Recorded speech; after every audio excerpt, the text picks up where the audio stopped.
할렐루야. 배대정마 저녁 예배 이 시간 기도를 시작하겠습니다. 하나님 아버지 감사합니다. 우리도 오늘도 우리에게 하루를 주시고 또 하루의 삶을 이렇게 보내면서 저녁에 우리가 예배로 나아갑니다. 주님 오늘도 지켜주신 것 감사하고 하나님 우리가 온전히 오늘도 예배를 통해서 하루를 잘 마무리하고 또한 새로운 또 내일을 준비하며 나아갈 수 있도록 인도해 주시옵소서. 이렇게 시간이 우리 삶 가운데 주어질 때 온전히 우리가 우리의 삶에 우리 자신을 위해서만 사는 것이 아니라 하나님의 영광을 위해서 사는 것이 우리 인생의 진정한 목적이 되게 하시고 하나님을 더욱더 신뢰하고 하나님을 더욱더 의지할 수 있는 우리 사랑하는 배들 가족들 될 수 있도록 인도하여 주시옵소서. 어딜 가 있든지 항상 우리의 삶의 기준은 하나님의 말씀이 되게 하시고 예배가 되게 하여 주시옵소서. 예수님의 이름으로 기도합니다. 아멘. 오늘 열왕기하 말씀 다시 들어가도록 하겠습니다. 열왕기하 18장 1절부터 8절 말씀 보도록 하겠습니다. 열왕기하 18장 1절부터 8절 말씀입니다. 제가 봉독해 드리도록 하겠습니다. 이스라엘 왕 엘라의 아들 호세아 제3년에 유다 왕 아하스의 아들 히스기야가 왕이 되니 그가 왕이 될 때의 나이가 25세라. 예루살렘에서 29년간 다스리니라. 그의 어머니 이름은 아비요 스가랴의 딸이더라. 히스기야가 그의 조상 다윗의 모든 행위와 같이 여호와께서 보시기에 정직하게 행하여 그가 여러 산당들을 제거하며 주상들을 깨뜨리며 아세라 목상을 찍으며 모세가 만들었던 놋뱀을 이스라엘 자손이 이때까지 향하여 분향함으로 그것을 부수고 느후스단이라 일컬었더라. 히스기야가 이스라엘 하나님 여호와를 의지하였는데 그의 전후 유다 여러 왕 중에 그러한 자가 없었으니 곧 그가 여호와께 연합하여 그에게서 떠나지 아니하고 여호와께서 모세에게 명령하신 계명을 지켰더라. 여호와께서 그와 함께 하심에 그가 어디로 가든지 형통하였더라. 저가 아수르 왕을 배반하고 섬기지 아니하였고 그가 블렛 사람들을 쳐서 가사와 그 사방에 이르고 망대에서부터 견고한 성까지 이르렀더라. 아멘. 살아계신 하나님 말씀입니다. 우리가 계속해서 좀 기도를 해야 될 게 있습니다. 지금 러시아와 우크라이나 전쟁 사태가 상당히 심각합니다. 먼 나라 이야기라고 우리가 생각할 수 있는 것이 아니라 이제 이 전쟁이 핵전쟁으로 이제 되어지게 되면 정말 3차 세계대전이 일어나게 됩니다. 성경에서 아마겟돈이라는 것이 단어가 요즘에 미국 대통령 입에서 나올 정도로 상당히 지금 심각한 상황이라고 할 수 있습니다. 여러분들 이 러시아 우크라이나 전쟁 사태가 하루빨리 종전될 수 있도록 기도해 주시고 하나님께서 더 이상 전쟁에 대한 피해가 없을 수 있도록 참 민간인들이 폭격에 의해서 많이 사망하고 있는 가운데 있는데 더 이상 안타까운 생명을 잃지 않도록 전쟁이 하루빨리 끝날 수 있도록 기도해 주시기를 부탁을 드리겠습니다. 말씀 들어가도록 하겠습니다. 우리는 열왕기하의 말씀을 계속해서 살펴보고 있습니다. 지난 시간 우리는 열왕기하 17장을 통해서 북이스라엘 마지막 왕이 누구였죠? 호세아 왕입니다. 호세아 왕이 결국에는 아수르에 의해서 패망하게 되고 새 예루살렘 사마리아는 멸망하게 되고 이주 정책에 의해서 사마리아에는 이제 북이스라엘의 정통 유대인들이 있는 것이 아니라 이제는 5개의 족속들이 혼합 정책으로 인해서 그들이 결혼하고 또 가정을 세움을 통해서 사마리아인이라는 새로운 혼혈인들이 등장하게 되는 것을 보게 되죠. 그렇게 해서 북이스라엘은 멸망하게 되고 그 민족의 정체성마저 이제 사라지게 되는 것을 우리는 보게 되었습니다. 그런 가운데서 이제 18장부터는 남유다의 이야기로 시작이 됩니다. 이 남유다가 이제 시드기야 왕까지 남유다의 멸망에 대해서도 우리가 함께 말씀을 살펴보게 됩니다. 오늘 18장의 첫 번째 왕은 남유다의 13번째 왕이었던 히스기야에 대한 이야기를 여러분들과 이제 18장을 통해서 하려고 합니다. 히스기야 왕은 그의 아버지 아하스라는 왕을 우리가 살펴보았다시피 아하스 왕은요 아합 왕과 견줄 만큼 남유다에서 가장 악한 왕 중에 하나였습니다.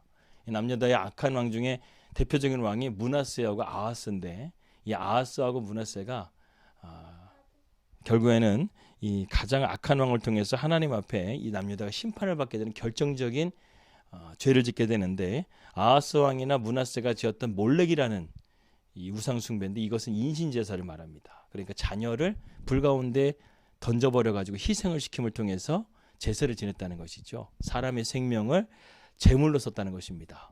그래서 하나님께서는 이것에 대해서 경노하셔가지고 므낫세가 나중에 하나님 앞에 회개하고 돌아왔지만, 그리고 요시아가 종교개혁을 일으키고 하나님 앞에 다시금 이스라엘을 회복을 원했지만, 하나님은 이러한 이스라엘의 죄악으로 인해서 이스라엘을 바벨론에 의해서 남유다를 멸망시키게 되는 그러한 사건이 되게 됩니다. 아무튼 보통 같은 경우에는 부전자전이라 할 수 있죠. 아하스의 자식이 이렇게 히스기야 같은 놀라운 아주 위대한 왕이 나올 것이라고 참 우리는 상상을 못합니다. 그 아버지의 그 아들, 이렇게 보통 생각할 수 있는데, 히스기야는 그의 아버지와 전혀 다른 인생을 살았던 사람이에요. 그의 아버지는 철저하게 하나님을 배역하고, 또 그리고 인간적인 계산으로 아스로 왕에게 예루살렘 성전의 예물이라든가 아니면 세금을 국민들에게 걷어가지고 그들에게 그 아스로 왕에게 어떻게든 잘 보이려고 했던 왕이 아하스 왕이었습니다. 하나님을 전혀 의지하지 않았던 왕이 아하스 왕이라고 한다면, 이 히스기야 왕은 어떻습니까? 하나님을 전적으로 신뢰했던 왕이라는 거예요. 그래서 여러분, 이 남유다의 선한 왕이, 대표적인 왕이 이제 히스기야하고 요시야가 있는데, 이 히스기야하고 요시야 왕의 특징이 있습니다. 히스기야 왕은요, 그가 어떤 신앙으로 하나님께 칭찬을 받았는가 하면, 오늘 말씀에도 5절과 6절의 말씀 나오지만, 그가 하나님을 의지하는 신앙을 가졌어요. 여호와를 신뢰하는데요, 철저하게 신뢰합니다. 그래서 히스기야가 나중에 보게 되면 아스루 왕을 배반을 하게 돼요. 그의 아버지는 아하스 왕은 아스루 왕에게 그렇게 모든 것들을 갖다 바칠 만큼 그에게 잘 보이려고 했었는데, 지금 아스루 왕은 그 당시 신흥 강국입니다. 보통 일반적인 나라가 아니에요. 제국으로 나아가고 있는 엄청난 군대를 가지고 있는 막강한 나라입니다. 근데 그런 나라를 바라보면서도 히스기야는 배반을 했다는 거예요. 그러니까 배반했다는 말이 뭐냐면, 더 이상 그 나라의 속국으로 있는 것이 아니라 이스라엘 백성으로서 하나님을 의지하는 백성이 되겠다는 거예요. 더 이상 세상의 왕을 의지하는 것이 아니라 하나님을 의지하겠다는 그런 히스기야의 모습을 보게 됩니다. 그리고 또 히스기야가 한 것이 무엇이 있습니까? 더 이상 히스기야는 우상을 섬기지 않겠다고 다짐했던 왕이었어요. 그래서 오늘 말씀 우리가 보게 되면 알겠지만, 히스기야는 종교개혁을 일으키게 되는데, 요시아와 같이 가장 먼저 그가 했던 것이 무엇이냐면 바로 우상을 제거하는 일이었어요. 그래서 주상과 아세라상과 심지어는 모세 시대 때 모세가 만들었던 이 누스턴이라고 해서 이 이스라엘 백성들이 하나님 말씀 가운데 불순종해가지고 불뱀에 의해서 죽어가고 있을 때, 모세가 급하게 하나님의 명령에 의해서 놋뱀을 만들어가지고 그 장대에 걸었는데, 그 장대를 바라보는 사람은 그 불뱀에 의해서 죽지 않고 다시금 살아나게 되는 놀라운 기적의 물건이었습니다. 그런데 이스라엘 백성들이 그때까지 그것을 예루살렘 성전에 보관하면서 그것을 향해서 우상과 같이 분향했다는 거예요. 그러니까 이것도 어떻게 보게 되면은 우상으로 여겼기 때문에 히스기야는 모세가 만든 것임에도 불구하고 그것을 부셔버립니다. 그러니까 철저하게 히스기야는 하나님만을 의지하는 왕이 되겠다고 결심했던, 그러니까 하나님을 온전하게 신뢰했던 왕으로서 특징을 지을 수 있는 왕이라는 것이죠. 그리고 반면에 이제 이 히스기야 왕 다음에 또 한 번의 선한 왕이 나오는데, 요시야 왕은 어떤 왕이었는가? 그는 하나님의 율법에 철저하게 순종했던 사람이었어요. 그래서 그는 성전에서 하나님의 율법책을 발견하게 돼가지고 그 율법책을 바라보면서 가슴을 치면서 백성들에게 하나님의 말씀으로 백성들을 가르치는 데에 종교개혁을 일으켰던, 물론 우상들도 철저하게 제거했지만 백성들이 하나님의 말씀으로 돌아오도록 철저하게 종교개혁을 했던 사람이 바로 요시야였습니다. 그러니까 이러한 것들을 우리가 바라보면서 이스라엘 가운데 이러한 하나님께서 북이스라엘처럼 바로 멸망시키지 않으시고 그것을 유보해 주시면서 남유다가 하나님의 신앙으로 돌아올 수 있도록 여러 번의 기회를 주었지만 결국에는 이 남유다는 멸망하게 되죠. 18장은 이제 드디어 이스라엘의 선한 왕들 중에 히스기야 왕이 이제 통치하는 그런 내용들을 다루고 있습니다. 사실 히스기야는 참 특별한 사람인 것은 틀림이 없는 것 같아요. 이스라엘의 그 악한 왕들 중에 어떻게 이렇게 선한 왕이 나올 수 있었는가? 오늘 말씀 보게 되면요, 드디어 우리가 찾고 찾았던 그 한 사람이 나옵니다. 바로 히스기야 왕을 뭐라고 표현하냐면 3절 말씀 보니까 다윗처럼 하나님 보시기에 정직하게 행했다. 여러 왕들, 남유다의 왕들 보게 되면 다윗처럼 하나님 보시기에 정직하게 행하였으나 뭐 이렇게 뭔가 이렇게 끝이 애매모호한 말로 끝나는데, 여기서는 히스기야는 하나님 보시기에 완전히 정직하게 행하였던 왕으로서 이 성경은 평가하고 있다는 것이죠. 그가 이렇게 종교개혁을 일으키고 또 성전에 성전 그 봉사를 할 수 있는 레위 지파들을 다시금 세워서 그들이 성전 봉사할 수 있도록 또 성전을 재정비하고 또 나라를 또 국력을 강화시키고 블레셋이라는 나라가 빼앗겨 버린 성읍들을 다시금 세워가고, 이러한 모습들을 통해서요, 히스기야는 정말 이 남유다의 위대한 왕으로서 서갈 수가 있었습니다. 1절과 2절입니다. 이스라엘 왕 엘라의 아들 호세아 제3년에 유다 왕 아하스의 아들 히스기야가 왕이 되니 그가 왕이 될 때에 나이가 25세라. 예루살렘에서 29년 다스리니라. 그의 어머니 이름은 아비요 스가랴의 딸이더라. 역대하의 말씀 보게 되면 이 어머니의 이름을 아비야라고 말합니다. 그러니까 아비라는 뜻은 이게 좀 축약된 이름이라는 것이죠. 이름을 좀 이렇게 줄여가지고 말한 것 같습니다. 이 아비야라는 이름의 뜻이요, 어떤 뜻이냐면 여호와는 나의 아버지시다, 이런 뜻을 가지고 있어요.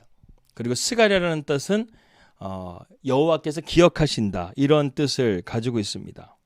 이름이 참 좋죠. 이러한 이름을 통해서 히스기야가 어떻게 보게 되면은 자기 아버지로부터 신앙의 어떤 유산을 물려받은 것이 아니라 자기 어머니와 외조부로부터 신앙의 유산을 물려받은 것이 아닌가 하는 생각을 해보게 됩니다. 그러니까 여러분, 부모에게 의해서 신앙의 영향을 참 많이 받는 거예요. 우리가 보통 주일학교 가게 되면은 전도사라든가 목회자에게 뭔가 신앙적인 어떤 것들을 맡기려고 하지만요, 그것은 그 자녀에게 많은 영향력을 못 줘요. 정말 자녀가 신앙생활을, 믿음을 가질 수 있기 위해서는요, 부모의 영향력이 가장 크다는 것입니다.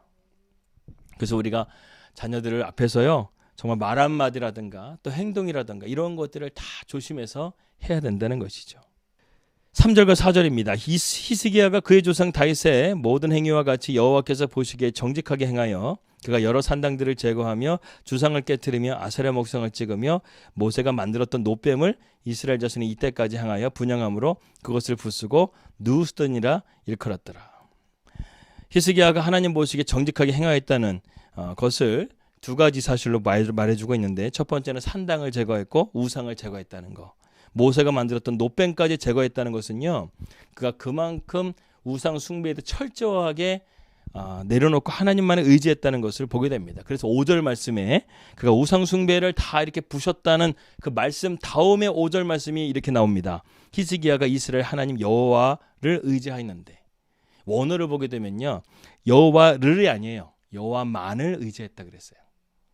그러니까 그의 전후에 유다 여러 왕 중에 그러한 자가 없었다 그랬어요. 그러니까 남유다 여러 왕들 중에 정말 히스기야만한 왕이 없었더라. 아주 최고의 찬사죠. 그가 여호와만을 의지했기 때문에 하나님께서 그를 높여주시는 거예요. 여기서 의지하다라는 단어는 바타라는 단어인데, 신뢰하다, 안전한 느낌이 든다, 이런 뜻을 가지고 있어요. 이것을 다시 말하면 무슨 뜻입니까? 신뢰의 대상을 내가 가지고 있기 때문에 내 마음이 안정감이 있다는 거예요. 하나님이 내 안에 계시고 내가 하나님을 의지하는 것이 나에게 가장 큰 안정감을 준다라고 히스기야는 고백하고 살았던 사람이라는 겁니다. 여러분은 어떤가요? 여호와는 나의 목자시니라고 이렇게 고백하면서도 세상을 살아가면서 불안하고 염려하는 그런 우리의 모습은 없습니까? 내가 너와 함께 할 것이라, 세상 끝날까지 내가 너희와 함께 할 것이라, 내 말이 너희 안에 거하면 내가 너와 함께 함이라, 너희가 무엇이든지 내 이름으로 구하면 내가 응답하리라, 너희는 전심으로 너희가 나를 찾으면 나를 만날 것이라, 이렇게 말하면서도 우리는 주님이 우리와 함께 하신다고 성경에서 그렇게 많이 말씀하시는데도 불구하고 우리는 불안해하고 염려하고 있는 모습은 없는지 우리는 점검해 봐야 됩니다. 이사야 말씀 43장 말씀 보게 되면 내가 물 가운데 지날 때도 내가 함께 할 것이고 물이 너를 침몰치 못할 것이고 불이 너를 사르지도 못할 것이라고 그랬어요. 내가 너와 함께 할 것이라는 거예요. 근데 우리는 그 말씀을 가슴으로 받지를 못하는 것 같아요. 믿음으로 받지를 못하니까 세상의 염려나 세상의 풍파가 다가오게 되면 우리가 염려하게 되고 걱정하게 되는 것은 아닌가 하는 생각이 듭니다. 하지만 히스기야는 이러한 것들 가운데서요 흔들리지 않고 나아갈 수 있었던 것은 하나님이 내 안에 계시다는 것을 확실하게 믿었다는 거예요. 예수님이 나와 함께 하심을 여러분들 확실하게 믿음을 통해서요 여러분의 삶에 그 어떤 것도 여러분의 평안을 깰 수 없는 절대적인 평안이 예수님으로부터 나올 수 있기를 주님의 이름으로 기도합니다. 우리는 히스기야의 오늘 삶을 통해서 몇 가지를 우리가 배우게 됩니다. 몇 가지를 그것을 함께 나누려고 하는데요. 히스기야의 형통의 비결이 있습니다. 첫째는 히스기야는 여호와 보시기에 정직하게 행했다는 거예요. 3절에 보게 되면 히스기야는 여호와 보시기에 정직하게 행했다라고 말씀하고 있습니다. 그리고 5절에 보게 되면 그가 온전히 여호와를 의지했다라고 했습니다. 히스기야는요 하나님께 참 깊고 진실한 신앙을 가졌던 사람이었어요. 여러분 이것이 바로 참된 믿음을 가진 사람의 모습입니다. 참된 믿음은요 여호와를 의지하고 그리고 항상 하나님 앞에서 코람되어 신전의식을 가지고 살아가는 사람이에요. 그렇기 때문에 우리는 정직하게 살 수밖에 없는 것이죠. 요셉을 보십시오. 요셉의 삶은 보게 되면 요셉은 사람을 두려워하지 않았어요. 하나님을 두려워했어요. 그는 사람이 보이지 아니하는 곳에서도 하나님을 두려워함을 통해서 보디발의 아내의 유혹을 물리칠 수가 있었어요. 대부분 죄를 짓게 되는 것은요 바로 이러한 코람되어 하나님 앞에서의 정직한 모습이 없기 때문에 우리는 죄를 짓는다는 것입니다. 하나님만 의지하고 하나님 앞에서 우리가 정직하게 살아가기만 하면 반드시 위대한 믿음을 우리는 갖게 될 것이라는 것이죠. 그리고 그러한 자에게 하나님께서는 그의 삶을 형통케 해주신다는 것입니다. 오늘 히스기야의 말씀 보십시오. 히스기야의 7절 말씀 보게 되면 뭐라고 말씀하고 있습니까? 7절 말씀 여호와께서 그와 함께 하심에 그가 어디로 가든지 형통하였더라. 우리가 이 말씀 어디서 많이 들었던 말씀이죠. 다윗이 이런 삶을 살았죠.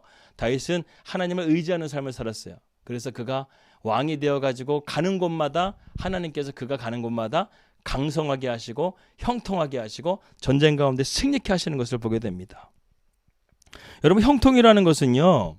하나님이 주시는 형통이라는 것은요. 종합적인 거예요. 하나님은 정치적이고 권력적, 군사적인 어떤 권력과 정치적이고 군사적인 것만 하나님께서는 형통하게 하신 것이 아니라 히스기야의 삶 가운데 정치, 군사, 경제, 사회, 문화 이 모든 것에서의 하나님이 다 형통하게 하셨다는 것을 말하는 거예요. 그러니까 하나님의 여러분 구원은 전인적인 구원입니다. 하나님은 부분적으로 우리를 구원하시는 게 아니에요. 우리의 삶의 전체를 다 구원하시고 그 삶을 인도해 주시는 분이 하나님이시라는 거예요. 히스기야에게 하나님께서 형통이라는 것은 전인적인 형통이었어요. 하나님께서 그가 어디를 가든지 다 형통하게 해주셨다. 저는 우리 사랑하는 베들 가족들이요. 어디를 가든지 하나님이 이런 형통의 복을 받는 그러한 가족들이 되시기를 주님의 이름으로 축복합니다. 두 번째로 히스기야는 하나님 앞에 복을 받았었던 이 비결은요. 여호와께 그가 연합했다라고 성경은 말씀하고 있어요. 4절 말씀 보게 되면 히스기야가 우상들을 부수었다고 했습니다. 그리고 5절 말씀 보게 되면 그런 우상을 버린 다음에 그가 여호와만을 의지했고 그뿐만 아니라 하나님과 연합했다라는 말씀을 하고 있어요. 여러분 연합이라는 뜻은 무슨 뜻일까요? 하나님과 교통하는 것을 의미하는 거예요. 하나님과 우리가 하나 되는 것을 의미하는 거예요. 오늘날에 우리는 물질 만능주의 가운데 살아가고 있어요. 하나님과 연합된다는 것은 무엇입니까? 우리 안에 우상들을 제거하는 것을 말하는 거예요. 우리가 깨끗해지고 우리가 거룩해지는 것을 말하는 거예요. 최근에 돈 때문에 이 가족들끼리 법정 공방까지 가게 되고 이 폭행하는 문제가 많은 이 한 코미디언의 기사를 여러분들은 보았을 것입니다. 막장을 가고 있죠. 아버지가 자식을 때리고 동생은 형을 고소하고 형수까지 고소하고 막 집안이 막 풍지박살이 났어요. 결국 그 원인은 무엇입니까? 돈이에요. 돈 때문에 그랬다는 거예요. 결국 돈이 우상이 되다 보니까요. 이렇게 모든 관계도 끊어지게 되고 사회적인 모든 것들도 다 끊어지게 되고 다 끊어져 버리게 되는 거예요. 히스기야는 왕이었습니다. 왕이라면 여러분 어떨까요? 그가 원하는 것은 무엇이든지 다 가질 수가 있어요. 하지만 그는 그러한 것을 의지하지 않았어요. 하나님만을 의지했어요. 또한 그가 하나님만을 의지했을 뿐만 아니라 6절 말씀 보게 되면 여호와께 연합하여 그에게 떠나지 아니하고 여호와께서 모세에게 명령하신 계명을 지켰더라. 하나님께 연합하는 자의 특징이 나오는데 6절 말씀에 하나님께 연합한 자는 하나님의 말씀을 지켰더라 그래요. 이거는 요한복음에도 예수님께서 하신 말씀이죠. 너희가 나를 사랑하면 내 말이 너희 안에 거할 거라는 거예요. 그러니까 하나님과의 연합은 하나님과의 교통이라는 것인데 그 교통이라는 것은 무엇입니까? 하나님의 말씀을 온전하게 따라가는 것이 바로 하나님과의 연합된 삶이라는 거예요. 마찬가지로 예수 그리스도와 함께 장사 지낸 바 되는 우리는 주님 안에 거하고 교통함을 통해서요. 이러한 우상들을 멀리하게 되고 주님의 말씀에 깊이 뿌리를 내려서요. 세상 가운데 흔들리지 않는 믿음의 삶을 살 수 있게 된다는 것이죠. 그래서 히스기야가 어떻게 합니까? 히스기야는 정말 하나님과의 연합됨을 통해서요. 그의 마음, 그의 삶 가운데요. 우상이라는 것을 철저하게 제거해버리는 그러한 것을 보게 되죠. 모세가 만들었던 그 당시에 느우스단이라는 이 노뱀까지도 그는 부셔버릴 정도로 그는 철저하게 하나님 안에서 말씀 가운데 살려고 했던 사람이라는 것입니다. 세 번째, 마지막 세 번째, 그는 어디로 가든지 형통하는 삶을 살았어요. 7절 말씀 여호와께서 그와 함께 하시며 그가 어디로 가든지 형통하였더라. 아수르 왕을 배반하고 섬기지 아니하였다. 아주 놀라운 말이죠. 그의 아버지 아하스 왕은요. 아수르 왕에게 극진하게 그를 대접했던 사람이었어요. 섬겼던 사람이었어요. 하나님을 찾지도 않았던 아하스 왕은 아수르 왕을 마치 신처럼 하나님처럼 바라보고 이 아수르 왕이 섬기는 신이 자기가 믿는 하나님보다 더 세다고 해가지고 그의 신전에 있었던 것을 보고 그 설계도를 그려가지고 제사장에게 갖다 줘가지고 그것을 만들라고 시켰던 사람이 아하스 왕이었어요. 그런데 어떻게 합니까? 히스기야는 완전 정반대. 아수르 왕에게 전혀 굽히지 않고 하나님만의 의지함을 통해서 믿음으로 나아가게 되죠. 그래서 어떻게 됩니까? 나중에 보게 되면 아수르 왕이었던 사네립과 그의 군대장이었던 랍사게가 이제 예루살렘을 포위하면서 진격해 오게 되죠. 그런데 우리가 나중에 보겠지만 하나님께서 어떻게 하십니까?